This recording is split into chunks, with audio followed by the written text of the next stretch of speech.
आजचं आपलं जे काही लेक्चर आहे ते या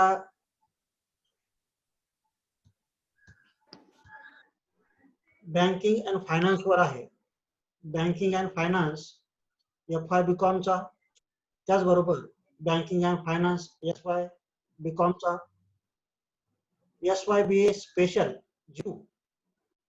या वर्गाचं या लेक्चर मध्ये आपण आज जो महत्वाचा भाग शिकणार आहोत तो म्हणजे बँकिंग व्यवसायाची उत्क्रांती किंवा जगामध्ये बँक व्यवसाय कसा सुरू झाला याबद्दल आपण आज चर्चा करणार आहोत. चर्चा करत असताना आपल्याला बँकेच्या महत्वाच्या बाबी लक्षात घ्यायच्या आहेत. बँकेच्या महत्वाच्या बाबी कुठल्या? तर जगामध्ये बँक व्यवसायाला सुरुवात कधी झाली, त्याचबरोबर जगाच्या पातळीवर बँकेच्या इतिहासामध्ये नेमक्या घडामोडी कोणत्या घडत गेल्या हे आपल्याला बघायचं. तर मी तुम्हाला या ठिकाणी माझी स्क्रीन शेअर करतो. त्या स्क्रीन मध्ये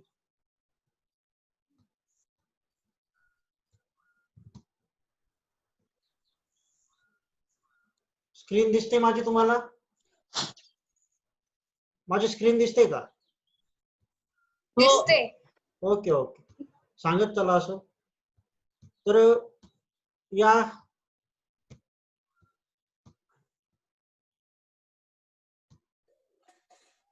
लेक्चर मध्ये आपल्याला जो काही आपला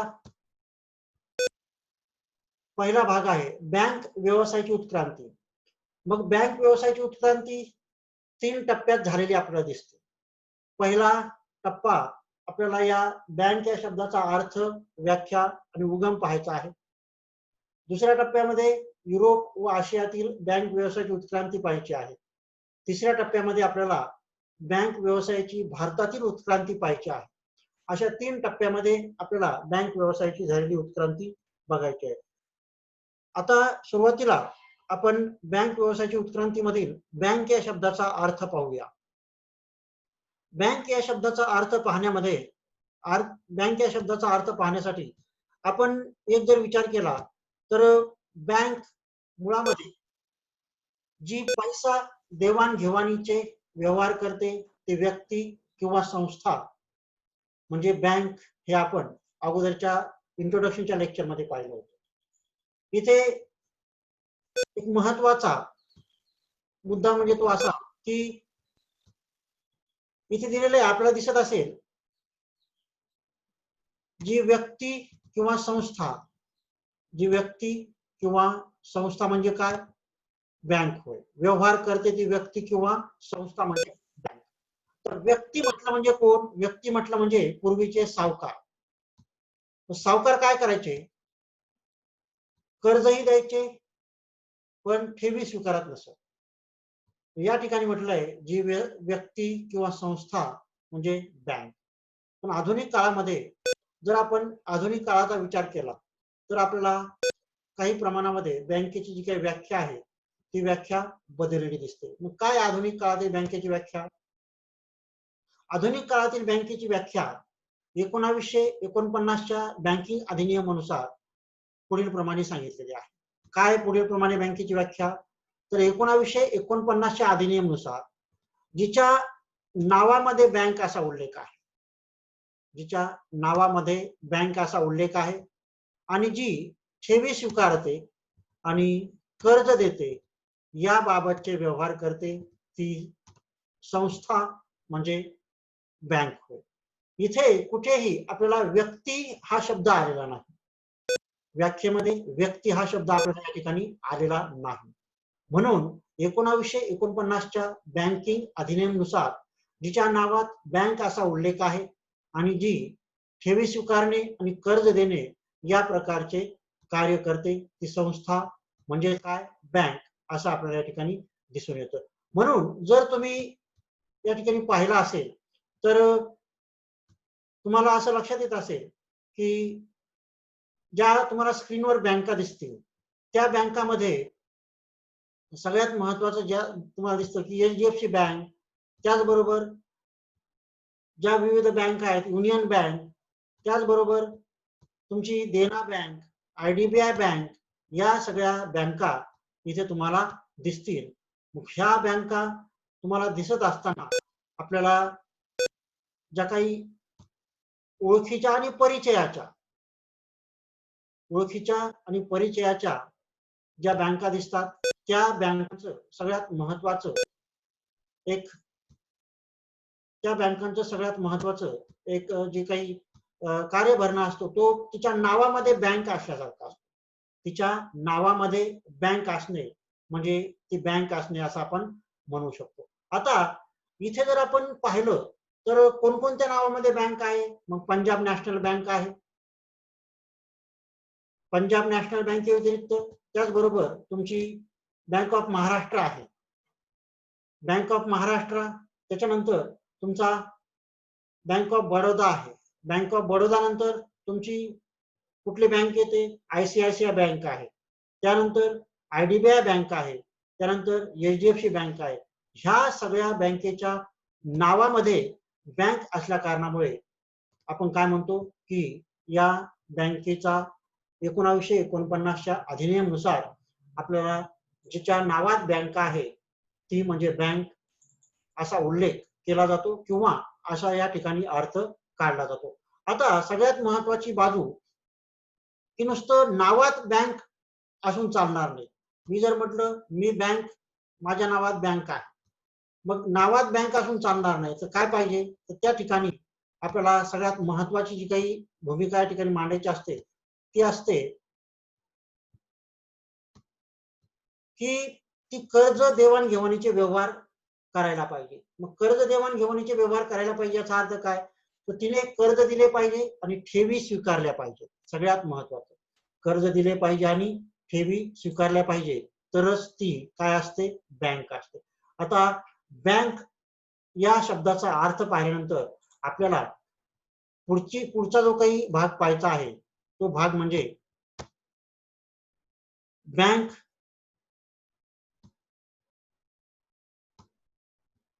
ही कशी असली पाहिजे? तर बँक म्हणजे काय? नेमका बँक म्हणजे काय? तर बँक म्हणजे अधिकोष हे या अर्थव्यवस्थेचं नवीनतम स्वरूप आजचं, पूर्वीच्या सावकारीचं. ते जरी असलं तरी मूळ स्वरूपामध्ये सावकारी पेढ्याच्या माध्यमातून हेच काम भारतामध्ये तसेच इतर अशिरियन, सुमेरियन, चीनी अशा अनेक पुरातन देशामध्ये गेल्या अनेक वर्षापासून चालू होतं. हे चालू असताना काय झालं? हे चालू असताना नेमकं या ठिकाणी बँक या शब्दाचा उगम कसा झाला ते आपण बघूया. बँक हा शब्द इटालियन भाषेतील बँको, बँकस आणि बँक्यू या शब्दापासून झालेला आहे असा इतिहास सांगतो. ह्या इतिहासामध्ये जर आपण पाहिलं तर आपल्याला काही महत्वाच्या बाबी दिसून येतात. कुठल्या महत्वाच्या बाबी दिसून येतात? तर ज्या या ठिकाणी आपल्याला दिसत असेल की जर बँक, बँकर्स आणि बँकर हे शब्द जर पाहिले तर हे शब्द पाहत असताना आपल्याला काय काय दिसतं? हे शब्द पाहत असताना आपल्याला महत्वाच्या ज्या बाबी दिसतात तर बँको, बँक आणि बँकर्स हे बँक या इटालियन शब्दाचा अर्थ काय होतो? बँक या इटालियन शब्दाचा अर्थ हा लाकडी बाक किंवा ज्याच्यावर बसून आपण काम करू शकतो अशी लाकडी फळी असा त्याचा काय होतो? अर्थ होतो. मग ह्या अर्थाचा जर आपण वेगळा अर्थ लक्षात घेतला तर आपल्याला असं दिसतं की ही जी काय सिस्टम आहे या सिस्टम मध्ये आपण इटलीमध्ये लोंबार्डी प्रदेशामध्ये ज्या जे ज्यू लोक होते त्या ज्यू लोकांचा मुख्य व्यवसाय कोणता होता? तर ज्यू लोकांचा मुख्य व्यवसाय हा इटा बाकावर बसून जे बाकावर बसून ते व्यवहार करतात. बाकावर बसून व्यवहार करताना त्यांना त्या ठिकाणी जर दिवाळखोरीत ते निघत असत म्हणजे काय? बसण्याचा बाक इटलीच्या लोंबार्डी प्रदेशामध्ये मध्ययुगामध्ये चलनाची आदलाबदली होत असे. इथे तुम्हाला चित्रात दिसत असेल की एक व्यक्ती बाकावर बसलेला आहे आणि दुसऱ्या कार्टून मध्ये तुम्हाला दिसत असेल की त्या व्यक्तीचं त्या व्यक्तीचं ह्या व्यक्तीचं काय झालेलं आहे, या ठिकाणी दिवाळखोर निघलेला आहे. तर हा बाग त्यांनी काय केलेला आहे, तोडून टाकलेला आहे. म्हणून आजच्या आधुनिक युगामध्ये अशा पद्धतीची बँक होती. पूर्वी जी काही बँक होती ती बँक तुम्हाला दिसत असेल की हा बाग तोडून टाकायचं काम चाललेलं आहे, कारण ती व्यक्ती काय झालेली आहे, दिवाळखोरीत निघालेली आहे. म्हणून इटलीमध्ये पूर्वी बँक अशा पद्धतीने लोंबार्डी प्रदेशामध्ये चालत असत. आता पुढे जर आपण बँक या शब्दाचा इतिहास जर बघितला तर पुढची जी काही स्लाइड आहे त्यामध्ये तुम्हाला असं दिसतं की बँक या शब्दाचा उगम. मग बँक या शब्दाचा उगम कसा झाला, तर बँक या शब्दाचा उगम जो आहे तो या पद्धतीने झालेला असावा. मॅक्लॉड या अर्थतज्ञाच्या मते बँक हा शब्द बँक या जर्मन शब्दापासून प्रचलित झाला. बँक या इंग्रजी शब्दाचा जो काही इटालियन भाषेतील अर्थ होता तो होता मॉन्टे. मॉन्टे म्हणजे काय, पैशाचा ढीग किंवा पैशाची रास. मग या पैशाची रास याला मॉन्टे या शब्दाला जर्मन भाषेमध्ये बँक असे समजतात. इथे तुम्हाला दिसत असेल की हे जे काही जोडपं आहे हे जोडपं त्यांच्या समोर ठेवलेला हा जे काही पैशाचा ढीग आहे हा पैशाचा ढीग काय करताय पाहतोय. म्हणजेच काय, आपल्याकडे किती पैसा जमा झाला ह्या एका नोंद वहीमध्ये किंवा ह्या गठोड्यामध्ये किंवा ह्या त्यांच्या खातेवहीमध्ये ते काय करतं, लिहून ठेवत आहे. याचा अर्थ असा की ह्या पैशाच्या ढिगाचा किंवा ह्या पैशाच्या राशीचा आपल्याला शब्दशः अर्थ मोंटे घ्यावा लागतो. म्हणजेच आपल्याकडे असलेली जमा राशी, बँकेत पैसा असतो, जमा राशी असते. मग ही जमा राशी काय करावी लागते, पूर्वी ही जमा राशी फक्त काय करत, ही जमा राशी फक्त पूर्वी कर्ज देत, ठेवी स्वीकारत नसत. सावकार मंडळी आपल्याकडे पडून असलेला, आपल्याकडे जमा झालेला कमावलेला पैसा व्याजाने देत असत. आज तसं नाही. मग आज नेमकी कशी परिस्थिती आहे, तर ही बघण्या अगोदर आपल्याला युरोपातील बँक व्यवसायाचा प्रथम टप्पा लक्षात घ्यायचा आहे. बँक व्यवसायामध्ये युरोपामध्ये बँक व्यवसायाला कधी सुरुवात झाली, तर युरोपामध्ये बँक व्यवसायाची सुरुवात हे मानव प्रगतीच्या मार्गात एक युरोपामध्ये बँक व्यवसायाची जी काही प्रगती झाली ती मानव प्रगतीच्या मार्गात एक विशेष नवप्रवर्तन मानलं जातं. आजपासून 4013 वर्षापूर्वी म्हणजे ख्रिस्त जन्माच्याही अगोदर 2000 वर्षापूर्वी आशिरिया, सुमेरिया, ग्रीक या संस्कृतीमध्ये तसेच रोमन साम्राज्यामध्ये बँक व्यवसाय अस्तित्वात होता असा इतिहास सांगतो. तो कसा अस्तित्वात होता, तर या साम्राज्यामधले जे काही लोक होते ते लोक आपले पैसे हे मंदिरात ठेवत असत, कारण लोकांचा देवावर विश्वास होता. मंदिरामध्ये पैसे ठेवण्याची जी काही प्रक्रिया होती ती आज सारखीच होती. म्हणजेच काय, ज्यामध्ये सोनं, मौल्यवान धातू व त्या काळातील इतर चलनक्षम साधनं यांचा यामध्ये काय होता, अंतर्भाव होता. अशा पद्धतीची प्रक्रिया चीन व भारत या देशात सुद्धा पुरातन काळामध्ये चालू होती. याचे पुरावे आपल्याला आपल्या संस्कृतीमध्ये आणि आपल्या इतिहासामध्ये सापडत जातात. आज आपण युरोपमध्ये या बँक व्यवसायाची उत्क्रांती कशी झाली याचा थोडक्यात आढावा घेणार आहोत. नेमकी युरोपमध्ये बँक व्यवसायाची उत्क्रांती कशी झाली, की बँकेचा खरा इतिहास पाहायचा असेल तर तो आपल्याला असं सांगतो की आजच्या व्यापारी बँकांची सुरुवात खरे तर मध्ययुगात युरोपामध्ये झाली. कशी झाली, मध्ययुगामध्ये स्पॅनिशच्या छळातून पळून गेलेल्या पुष्कळ विस्थापित यहुदी लोकांनी या व्यापारी वर्गाने काय केलं, या व्यापाराच्या दृष्टिकोनातून आपला जम बसवायला सुरुवात केली. यहुदी लोकांनी व्यापाराच्या नवनवीन युक्त्या शोधण्याचा प्रयत्न केला. म्हणजेच आपल्याला नवनवीन पद्धतीने व्यापार कसा करता येईल याबाबत त्यांनी काय केला, अनेक युक्त्या शोधून काढल्या. त्यांना दीर्घ काळामध्ये व्यापार व अर्थभरणा करण्यासाठी ह्या युक्त्या काय झाल्या, उपयोगी ठरल्या. त्याचा इतिहास असा होता की पूर्वीच्या काळी लोकांच्या मनावर धार्मिकतेचा पडदा होता. त्या काळामध्ये ज्यू आणि इतर लोक यांचा संघर्ष वारंवार व्हायचा. ज्या यहुदी लोकांनी इटलीमध्ये व्यापारासाठी आपलं बस्तान बसवलं त्यांना इटलीमध्ये जमिनी मिळू शकल्या नाही. याचा परिणाम काय झाला? याचा परिणाम असा झाला की इटलीमधील लोंबार्डी प्रदेशातील व्यापाऱ्यांनी तिथल्या स्थानिक व्यापाऱ्यांच्या मदतीने, आवाज येतोय माझा? आवाज येतोय? हो सर. ओके. ज्यांना आवाज येत नाहीये त्यांनी त्यांचं जे काही मोबाईलचं माईक आहे ते म्यूट आणि अनम्यूट करून एकदा बघावं, जेणेकरून त्यांना. हो सर, येतोय आवाज. Okay okay. हा, येतो. तर आता माईक बंद करून ठेवा. तर ह्या जमिनी ज्यांना मिळू शकल्या नाही त्यांचा परिणाम काय झाला? त्यांचा परिणाम इटलीमधील लोंबार्डी येथील व्यापाऱ्यांच्या ठिकाणावर व त्यांच्या कार्यालयाच्या समोरील जो काही रस्ता होता त्यांनी त्या धान्याच्या व्यापारातून आपली बेंच म्हणजे काय? आपली बसण्याची जागा, आपला बसण्याचं ठिकाण त्या कडेला स्थापन केलं. स्थापन केल्यानंतर त्यांच्या व्यापाऱ्यांचा दिवसेंदिवस त्यांच्या व्यापाराची दशा आणि दिशा दिवसेंदिवस वाढत होती.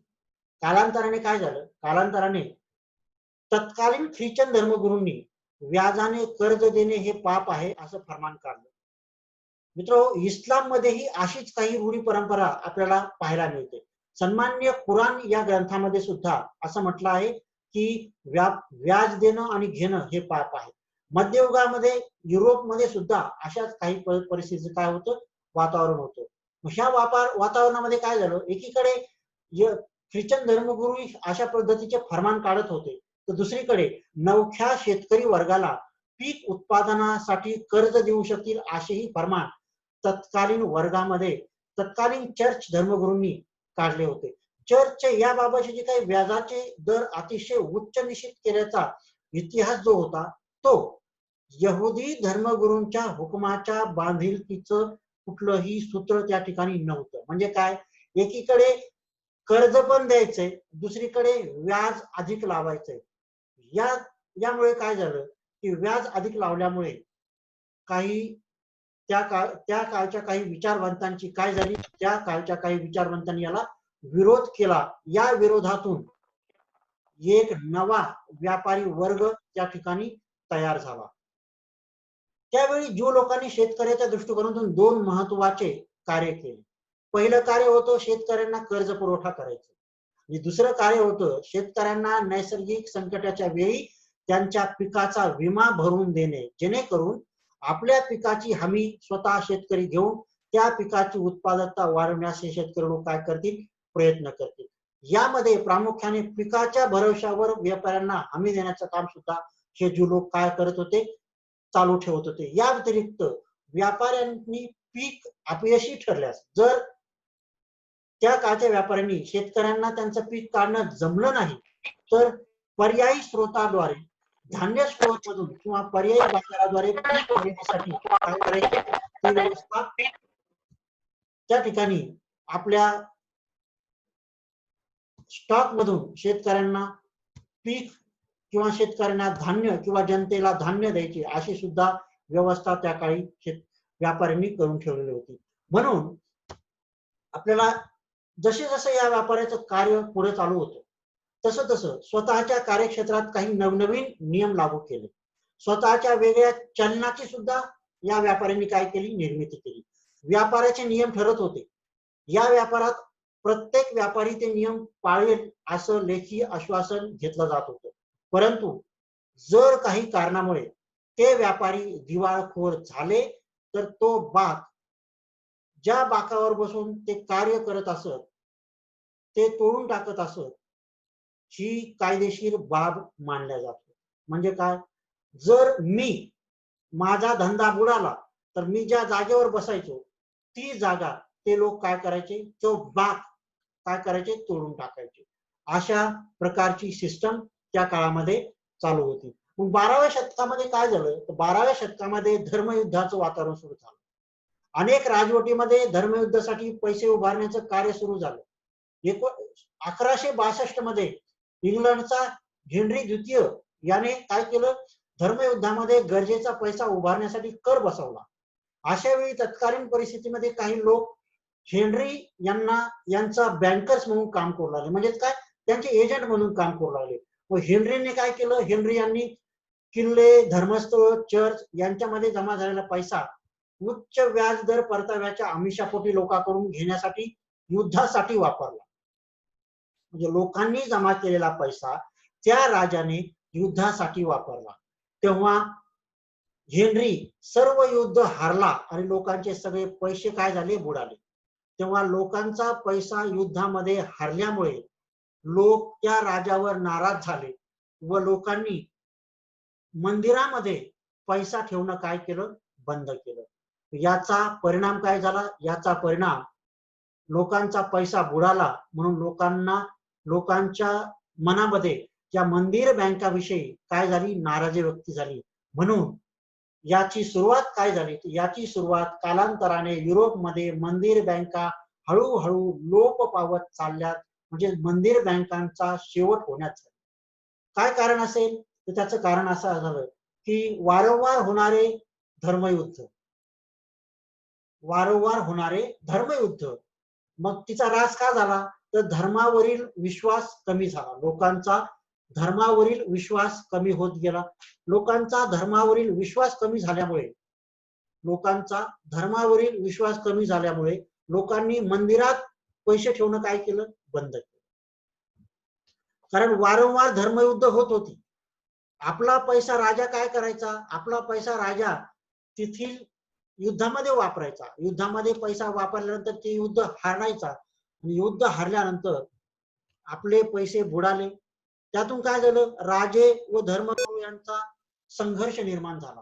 कारण त्यावेळी जी काही जनता होती ती जनता मंदिरात पैसे ठेवत नाही, म्हणजे चर्चमध्ये पैसे न ठेवल्यामुळे तिथल्या राजांना ते पैसे मिळत नसत. मग एजंट कोणच जर पैसे आले नाही तर संघर्ष होणारच.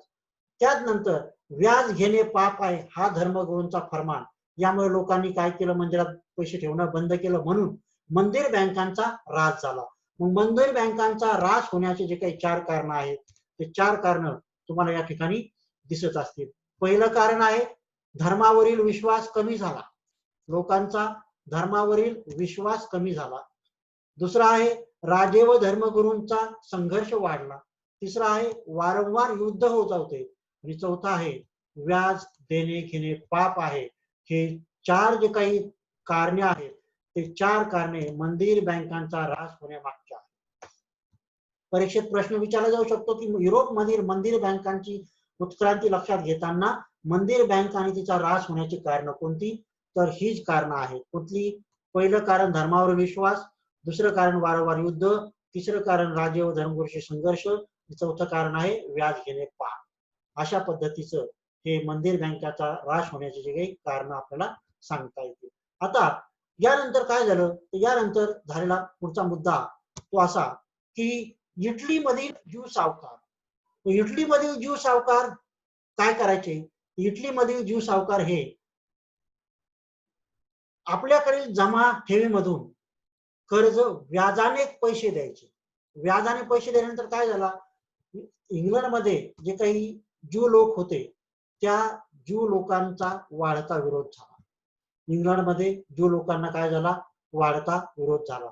वाढत्या ज्यू विरोधामुळे सरकारने ज्यू लोकांना दिलेल्या सवलती काय केल्या, बंद केल्या. आणि मुळातच हे सगळं झाल्यानंतर 1920 मध्ये या ज्यू लोकांवर काय झाला, इंग्लंडमध्ये बंदी आणली आणि तत्वतः ख्रिश्चन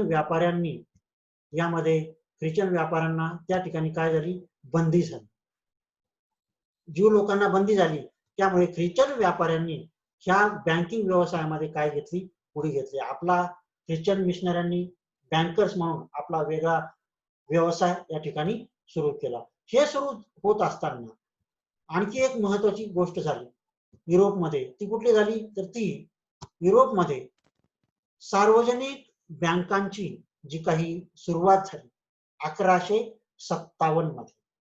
मग 1157 मध्ये ह्या बँकांची सुरुवात झालेली असताना 1157 मध्ये सार्वजनिक बँकांची पहिली सुरुवात बँक ऑफ व्हेनिस या बँकेद्वारे झाली. Bank of Venice. Objective type प्रश्न येत असेल काय, तर बँकांची सुरुवात कधी झाली. तर बँकांची सुरुवात कधी झाली, तर बँकांची सुरुवात 1157 साली झाली. आपल्याला विनंती आहे की जर मीटिंग मध्येच बंद पडली तर परत तुम्ही त्याच लिंकवर जाऊन मीटिंग परत चालू करा. मीटिंग जर परत बंद पडली तर परत तुम्ही त्या ठिकाणी चालू करा. तर 1157 मध्ये बँक ऑफ व्हेनिस, 1401 मध्ये 1401 ते 1407 bank of Barcelona, the bank of Geneva, bank of Amsterdam 1609 मध्ये, 1690 मध्ये बँक ऑफ हमिंगबर्ग, त्यानंतर बँक ऑफ इंग्लंड ही 1694 मध्ये आणि 1833 मध्ये जॉईंट स्टॉक कमर्शियल बँक ह्या काय झाल्या, निर्माण झाल्या. ह्या निर्माण होत असताना काही महत्वाची जी प्रक्रिया घडली त्या सगळ्या प्रक्रिया ह्या बँकेच्या इतिहासामध्ये महत्वाच्या आहेत. कुठल्या प्रक्रिया घडल्या, त्या प्रक्रिया घडण्यामध्ये जे काही मुद्दे आहेत हे मुद्दे फार महत्वाचे आहेत. पहिला मुद्दा आहे इंग्लंडमध्ये बँक व्यवसायाच्या उत्क्रांतीला सुरुवात लोंबार्डी बँकर्सने केली. मग 1700 ते 1757 1858 यामध्ये अनेक बँका काय झाल्या, अनेक बँका निर्माण झाल्या. सरकारी टकसाळी निर्माण करण्याचं काम तयार केलं. राजा चार्ल्स आणि त्याने केलेलं सत्ताकरण हे फार या ठिकाणी महत्वाचं आहे. मग या चित्रामध्ये तुम्हाला दिसत असेल की त्या काळचे जे काही धनाढ्य व्यक्ती होते ते धनाढ्य व्यक्तीच काय करायचे, बँकर्स म्हणून कार्य करायचे. आज ज्या बँका होत्या त्या पूर्वी सावकारी लोक होते. मग हे धनाढ्य व्यक्तींनी ह्या 3 बाबी तयार केल्या. पुढे काय झालं, तर पुढे अमेरिकेमध्ये सुद्धा बँक व्यवसाय सुरुवात झाली. अमेरिकेमध्ये जे काय 12 फेडरल होते, 12 फेडरल संघाच्या माध्यमातून हे सगळं काय झालं, तयार झालं. मग 12 फेडरल कुठले, तर ते 12 फेडरलचा म्हणजे अमेरिकेचे 12 ठिकाणं, मग बोस्टन असेल, न्यूयॉर्क असेल, फिलाडेल्फिया असेल, क्लिव्हलँड असेल, रिचमॉन्ड असेल, अटलांटा असेल, शिकागो असेल, लुईस असेल, त्याचबरोबर मिनिपॉलिस असेल, कार्न सिटी असेल, डल्लास असेल, सॅन फ्रान्सिस्को असेल, ह्या सगळ्यांनी मिळून द फेडरल रिझर्व्ह बँक 1914 साली अमेरिकेने काय केलं, स्थापन केलं. भारतामध्ये जी रिझर्व्ह बँक ऑफ इंडिया आहे, अमेरिकेत त्याच पद्धतीची ही फेडरल रिझर्व्ह बँक आहे, जी बँकेच्या इतिहासामध्ये फार महत्वाचा टप्पा मानले जातो. आता पुढे काय झालं, तर पुढे आशियामध्ये बँक व्यवसायाची उत्क्रांती कशी झाली. आशियामध्ये म्हणजे दाईची बँक ही जपानी बँक 1872 साली स्थापन झाली. त्यानंतर 1895 मध्ये मित्सुई बँक स्थापन झाली. त्यानंतर 1880 साली योकोहामा स्पेशी ही बँक स्थापन झाली. त्यानंतर 1882 मध्ये ही बँक ऑफ जपान स्थापन झाली. बँक ऑफ जपान नंतर 1895 मध्ये मित्सुबिशी बँक सुरू झाली. ह्या सगळ्या जपान मधल्या बँक आहेत. तिथे 2 तुम्हाला चित्र दिसत असतील, एक जपान मधली हीच बँक जुनी बँक आणि त्याचबरोबर जपान मधली नवी बँक, अशी या पद्धतीने आशिया खंडामध्ये ह्या बँका स्थापन झाल्या. त्यानंतर आहे सुमितोमे बँक 1895 मध्ये सुरू झाली. 1895 मध्ये ह्या सुमितोमे बँक सुरू झाल्यानंतर सगळ्यात महत्वाचा बदल जो घडला तो जपानमध्ये बँक व्यवसायाला काय मिळाली, नवी दिशा मिळाली. ही नवी दिशा मिळाल्यानंतर पुढे इंडस्ट्रियल बँक ऑफ जपान हा सुरू झाला. इंडस्ट्रियल बँक ऑफ जपान सुरू झाल्यानंतर आपल्याला माहित असेल की जपानमध्ये ह्या सगळ्या बँकांची सुरुवात होत असताना आशियामध्ये अनेक शहरामध्ये बँक आणि तिच्या प्रगतीचा एक सगळ्यात महत्वाचा टप्पा सुरू झाल्याचं आपल्याला दिसून येतं. ह्या टप्प्यामध्ये जर आपण एक गोष्ट लक्षात घेतली तर आपल्याला अनेक देशामध्ये ह्या बँका सुरू झाल्याच्या दिसतात. मग बँक ऑफ चेझॉन 1909 मध्ये, त्यानंतर भारतात सावकार पद्धती कशी सुरू झाली, तर भारतात ही सावकार पद्धती आपल्याला माहित असेल की पूर्वी राजे महाराजाच्या काळामध्ये सावकार होते, त्यानंतर पुढे जात असताना त्यानंतर हे चित्र पाहताय, त्यानंतर हा घोड्यावर बसलेला सावकार पाहताय, त्यानंतर हा आधुनिक सावकार पाहताय. आणि तुम्हाला जर आणखीच पाहायचं असेल तर मदर इंडिया चित्रपटामध्ये हा जो काही लाला होता तो लाला त्या काळच्या समाजाचं शोषण कसं करायचा, ह्या सगळ्या बाबीमधून भारतामध्ये बँक व्यवसायाची उत्क्रांती झाली असं आपण म्हणतात. आपण भारतामध्ये झालेल्या बँक व्यवसायाची उत्क्रांती आणखी डिटेलमध्ये पाहणार आहोत, परंतु आज आपण जगामध्ये बँक व्यवसायाची उत्क्रांती कशी होत गेली या महत्वाच्या बाबीवर एक कटाक्ष टाकला. यामुळे आज आपण या सगळ्या बाबी या ठिकाणी पाहिल्या. तुम्हाला याबाबत जर काही प्रश्न असतील तर ते प्रश्न तुम्ही या ठिकाणी विचारू शकता. आपल्याकडे 5 मिनिट राहिलेले आहेत. या 5 मिनिटात तुम्ही ते प्रश्न विचारू शकता. मी परत एकदा तुम्हाला विनंती करतो की जर तुम्हाला काही प्रश्न असतील तर ते प्रश्न तुम्ही विचारू शकता. आणि आपली फीडबॅकची लिंक सुद्धा या ठिकाणी चालू झालेली आहे. फीडबॅकची लिंक चालू झालेली आहे. तुम्ही हे लेक्चर संपल्याबरोबर तो फीडबॅक देऊ शकता. फीडबॅक बरोबर तुम्ही 10 वाजता फीडबॅकची लिंक मी बंद करतो. तुम्हाला काही प्रश्न असेल तर विचारा. आहे तुम्हाला काय प्रश्न? काय प्रश्न आहे तुम्हाला या संदर्भामध्ये? साक्षी चव्हाण आहे तुम्हाला जॉईन झाली. तुम्हाला प्रश्न असेल ते विचारा. आज झालेल्या लेक्चरमध्ये प्रश्न आहे तुम्हाला?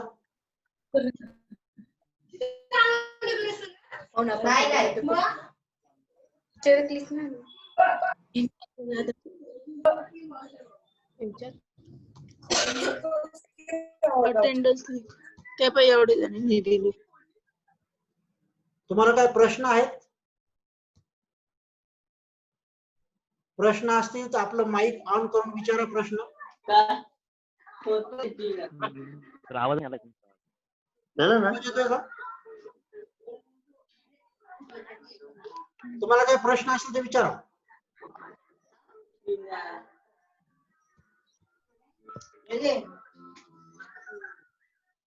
तुम्हाला मी एक स्क्रीन शेअर करतोय. त्या स्क्रीन मध्ये हे बघा,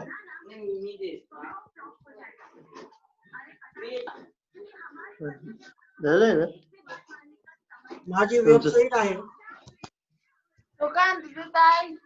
बोललो ना आता. ह्या वेबसाईट वर जाऊन तुम्ही तो फीडबॅक फॉर्म जो आहे तो भरू शकता. त्याचबरोबर मी दुसरी एक स्क्रीन शेअर करतोय.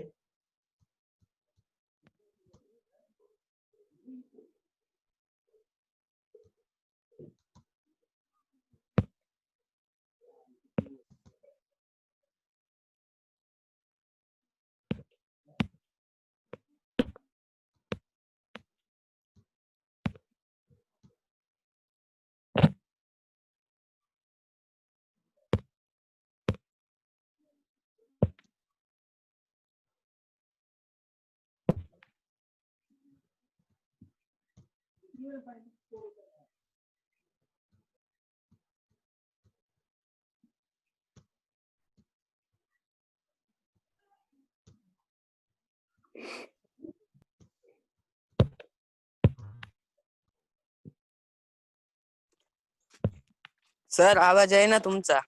या ठिकाणी ही वेबसाईट दाखवतोय. या ठिकाणी हे बघा, उद्यापासून ह्या लिंक वर क्लिक करायचं आहे. तुम्हाला लिंक दिलेली आहे, झूम लिंक. त्यावर क्लिक करायचं आहे लेक्चर साठी. आणि त्याच्या खाली जे आहे त्याच्या खाली इथे अटेंडन्स लिंक दिलेली आहे, अटेंडन्स रेकॉर्ड. ही लिंक सुरू झालेली आहे. तुम्ही अटेंडन्स लिंक देऊ शकता. तुम्हाला काय प्रश्न असतील? आपल्याकडे 1 मिनिट उरलेला आहे. कोणाला काय विचारायचंय?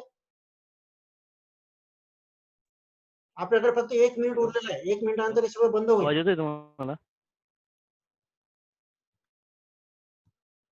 हा बोल, आवाज येतोय.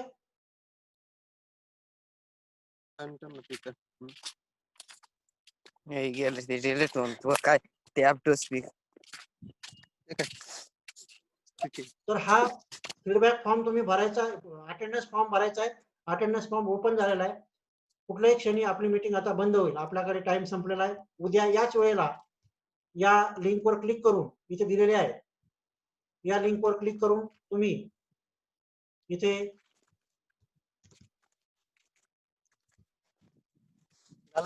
लेक्चर अटेंड करायचं आहे.